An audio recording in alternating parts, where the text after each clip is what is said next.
জীৱনত আগবাঢ়ি যাওঁতে সুযোগ বুজি কোনোবাই আপোনাক কষ্ট দিব, কোনোবাই প্ৰতাৰণা কৰিব, কোনোবাই আপোনাৰ লগত বিশ্বাসঘাতকতা কৰিব, প্ৰেমৰ নামত মাথো অভিনয় কৰিব, বন্ধুত্বৰ নামত মাথো ব্যৱহাৰ কৰিব।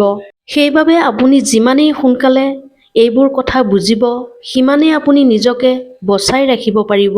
কোনো এটা ক্ষেত্ৰৰ বাবে অযোগ্য মানুহ এজনক সেই ক্ষেত্ৰটোত যোগ্য বুলি উঠাই নিদিব, কাৰণ তেওঁ সেই ক্ষেত্ৰটোত থিয় হৈ প্ৰথমতে আপোনাক অযোগ্য কৰি তুলিবলৈ চেষ্টা কৰিব। আৰু এইটোৱে হৈছে বৰ্তমানৰ বাস্তৱ। সুখী থকাৰ 5টা উপায়। নিজকে ভাল পাবলৈ শিকক, সদায় ইতিবাচক হৈ থাকক, ভাল কাম কৰক, কাৰোবাৰ ক্ষতি কৰাৰ পৰা বিৰত থাকক, ক্ষমাশীল হ'বলৈ শিকক।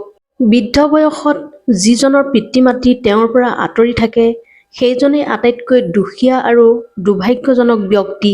মাক-দেউতাকৰ আশীৰ্বাদ পোৱাটো সকলোৰে ভাগ্যত নাথাকে। যিসকলৰ ঘৰত পিতৃ-মাতৃ আছে, তেওঁলোকে ধনী আৰু সৌভাগ্যৱান। এটা কথা লক্ষ্য কৰিবচোন, সেইডাল কুঁহিয়াৰলৈ শেষ টোপাল ৰস ওলাই শেষ নোহোৱালৈকে সেইডালক পিহি চেপি থকা হয়। ইয়াৰ পৰা আমি বুজিব পাৰোঁ যে আপুনি যিমানেই মিঠা, কোমল বা সৰল হ'ব, সিমানেই এই পৃথিৱীখনে আপোনাক চেপিব। আপোনাৰ চাৰিওফালে কিছুমান মানুহ আছে, সেইসকলক আপুনি আপোনাৰ সকলোখিনি দি দিলেও ক'ব যে আপুনিনো তেওঁৰ বাবে কি কৰিছে। সেইবাবে এটা কথা মনত ৰাখিব, তেনে লোকৰ সংগত থাকিলে আপোনাৰ মাথো ক্ষতিহে হ'ব, আপোনাৰ কোনো উপকাৰ নহয়। তেনে লোকসকলক সমাজত টক্সিক বুলি কোৱা হয়। সেইবাবে আমি তেনে লোকক চিনি পোৱাটো বহুত জৰুৰী। সেয়েহে তেওঁলোকৰ কিছুমান বৈশিষ্ট্য আপোনালোকৰ মাজলৈ লৈ আহিছোঁ। তেওঁলোকে মানুহক আৱেগিকভাৱে দুৰ্বল কৰি দিয়ে। তেওঁলোকৰ যদি কাৰোবাৰ লগত তৰ্কাতৰ্কি, কাজিয়া হয়, তেন্তে এনেদৰে শুনাব। ঠিক আছে, তুমিয়েই সকলো সময়তে সঠিক আৰু শুদ্ধ।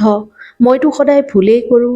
যুক্তিৰে নোৱাৰিলে এনেদৰে আপোনাৰ মনত এক যন্ত্ৰণাৰ সৃষ্টি কৰি দিব, যাতে আপুনি শান্তি নাপায়। তেওঁলোকে এনে দি ভাৱ দেখুৱাই ফুৰিব যেন সকলো মানুহৰ সকলো সমস্যা বুজি পায়, কিন্তু প্ৰকৃতাৰ্থত তেওঁলোকৰ মাজত আত্মকেন্দ্ৰিকতাৰ বাহিৰে আন একো নাই।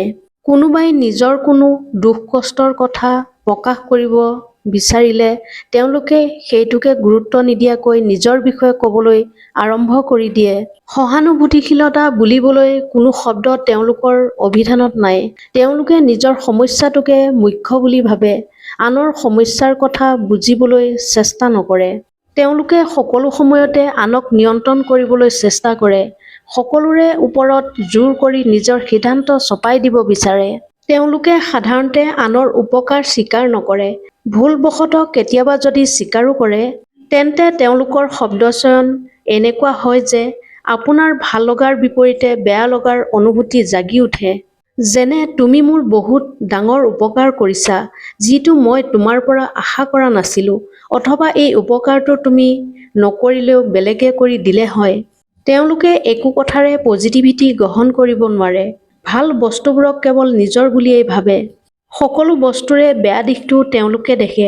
তেওঁলোকৰ কথা-বতৰাত মাথো হতাশা, খং, বিতৃষ্ণা আদি প্ৰকাশ পায়।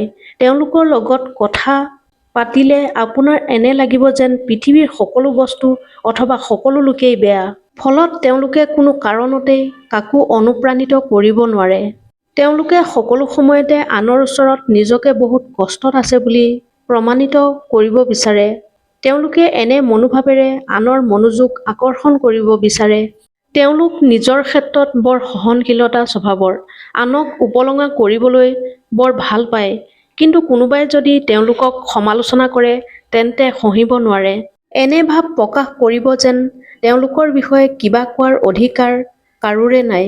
তেওঁলোকে তেওঁলোকৰ ভুলবোৰক শুদ্ধ বুলি হয়ভৰ দিলে বহুত ভাল পায়। তেওঁলোকে আপোনাৰ অনুপস্থিতিত আপোনাক নিন্দা কৰিবই। তেওঁলোকৰ এটা অন্যতম স্বভাৱ হৈছে আনৰ পৰচৰ্চা কৰা। তেওঁলোকে কেতিয়াও কাৰো ওচৰত ক্ষমা খুজিব নিবিচাৰে। তেওঁলোকৰ আচৰণত কোনোবাই যদি কষ্ট পায়, এই কথা জনাৰ পিছতো দুখ প্ৰকাশ নকৰে। সকলো সময়তে নিজকে সঠিক বুলি প্ৰমাণিত কৰিব বিচাৰে। এনে লোকসকলৰ সংগৰ পৰা আপুনি যিমানে আঁতৰি থাকিব আৰু সিমানেই আপোনাৰ মংগল হ'ব।